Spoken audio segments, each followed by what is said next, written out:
அதற்கான கால்கோள் விழா இன்றைக்கு மிகச் சிறப்பாக நடைபெற்றிருக்கிறது. நிச்சயமாக இங்கே இருக்கக்கூடிய அனைத்து மக்களுக்கும் எல்லா தரப்பினருக்கும் கிடைக்கக்கூடிய சமூகமாக இருக்கக்கூடிய திராவிட மாடல் ஆட்சியை எடுத்துக்காட்டுகின்ற வகையிலே இங்கே இந்த பெரியார் நினைவு சமத்துவபுரத்திலே அனைவருக்கும் சம வாய்ப்புகள் வழங்கப்படும். சட்டம் ஒழுங்கு சம்பந்தமா இருந்தாலும் தொடர்ந்து எடப்பாடி பழனிசாமி அண்ணாமலை தொடர்ந்து விமர்சனம் செஞ்சுட்டு வராங்க.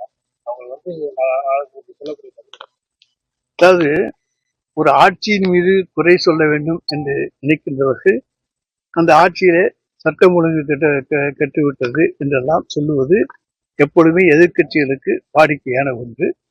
அதிலே உள்பிரச்சனைகள், அதாவது அரசாங்கத்தினால் ஏற்பட்ட எந்த பிரச்சனையும் அல்ல, முன்விரோதம் காரணமாக மற்ற காரணங்களாலே ஏற்பட்ட பிரச்சனைகளாலே சில அசம்பாவிதங்கள், படுகொலைகள் இவைகள் எல்லாம் நடைபெற்றிருக்கின்றன. இவற்றுக்கு அரசு எந்த வகையிலும் பொறுப்பாக முடியாது என்றாலும் அதை தடுக்க வேண்டியது எங்களுடைய கடமை.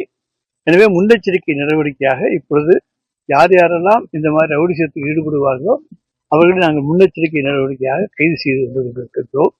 அதைத்தான் நாங்கள் செய்ய முடியுமே தவிர ஒவ்வொருவருடைய இதயத்திலும் என்ன இருக்கிறது என்பதை ஊடுருவி சென்று பார்க்க முடியாது. இவரை கொலை செய்ய போகிறாரா இல்லையா என்றெல்லாம் பார்க்க முடியாது. ஆனால் வஞ்சம் தீர்க்கின்ற செயல்கள் இருக்கின்ற காரணத்தாலே இந்த படுகொலைக்கு இந்த படுகொலை தான் பதில் என்று ஒவ்வொரு கூட்டமாக இன்றைக்கு திட்டம் தீட்டி செயல்பட்ட காரணத்தாலே தான் இந்த சம்பவங்கள் நடந்தன. அதை இன்றைக்கு இரும்புக்கரம் கொண்டு மாண்புமிகு தமிழ்நாடு முதலமைச்சர் அவர்கள் அடக்கி இருக்கிறார்கள். நான் இந்தியாவிலேயே தமிழ்நாடு தான் அமைதி பூங்காவாக திகழ்கிறது என்று சொன்னதற்கு சில பத்திரிகைகள் கூட விமர்சனம் செய்திருக்கின்றன. இந்தியாவிலேயே தமிழகத்தை தவிர வேறு எந்த மாநிலத்திலும் எல்லா சம்பவங்களும் அதிகம்தான், குறைவாக கிடையாது. அப்ப குறைவாக இருக்கிற மாநிலத்தில்தான் அமைதி பூங்கா என்று சொல்வதிலே தவறு கிடையாது. ஆகஸ்ட் மாதத்தில் பார்த்தால் நிறைய தொழிற்சாலைகளுக்கான கால்கோள் விழா தமிழ்நாட்டில் நடைபெற இருக்கிறது. மாண்புமிகு தமிழ்நாடு முதலமைச்சர் அவர்கள் அந்த தொழிற்சாலைகளுக்கெல்லாம் அடிக்கல் நாட்ட இருக்கின்றார்கள். இது அப்படிப்பட்ட சூழ்நிலையிலே இது அமைதி பூங்காவாக இருக்கின்ற காரணத்தாலே இங்கே எந்த பிரச்சனைகள் மக்களால் ஏற்படாது என்கின்ற காரணத்தாலே தான் தொழிலதிபர்கள் தமிழகத்தை நோக்கி வருகிறார்கள் என்பதற்கு இது ஒரு எடுத்துக்காட்டு என்பதை சொல்லிக் கொள்கிறேன். எனவே இது அமைதி பூங்கா என்பதிலே மறுபேச்சே கிடையாது. யாராவது அதாவது அவங்களுக்குள்ள குரூப் சண்டை நடந்துகிட்டு இருக்கு. அந்த குரூப் சண்டையை இன்றைக்கு தடுத்து நிறுத்துகிற பணியை காவல்துறை தீவிரமாக செய்து கொண்டிருக்கிறது. ஆளுநருக்கு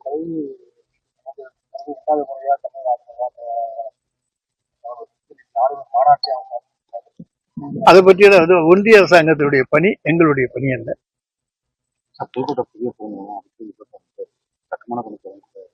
அதாவது புதிய கட்டுமான பணி, புதிய பேருந்து நிலையத்தை அதாவது கட்டுமான பணி தொடங்குவதற்காக அருகிலேயே இடம் பார்க்கப்பட்டிருக்கிறது. அன்றைக்கு கூட போக்குவரத்து துறை அமைச்சர் இடத்தை பார்த்துவிட்டு சென்றிருக்கிறார். அந்த இடம் ஒப்படைக்கப்பட்டவுடன் புதிய பேருந்து நிலையத்துடைய பணிகள் துவங்கப்படும். அதுதாங்க விரைவில் துவங்கப்படுங்க. இடம் வேண்ட மாற்றிடம். இப்போ பொதுமக்கள் பேருந்துகள் ஏறுவதற்கு மாற்றிடத்தை தயார் செய்து விட்டு தான் இந்த இடத்தில் நாம் கை வைக்க முடியும். எனவே மாற்று இடத்தை இப்பொழுது மாநகராட்சி தயார் செய்திருக்கிறது. அந்த தயார் செய்யப்பட்டிருக்கிற இடத்துல நிச்சயமாக அங்கே புதிய பேருந்துகள் எல்லாம் நிறுத்தப்படும். புதிய பேருந்து நிலையம் அதன் பிறகு அதனுடைய பணிகள் துவங்கும்.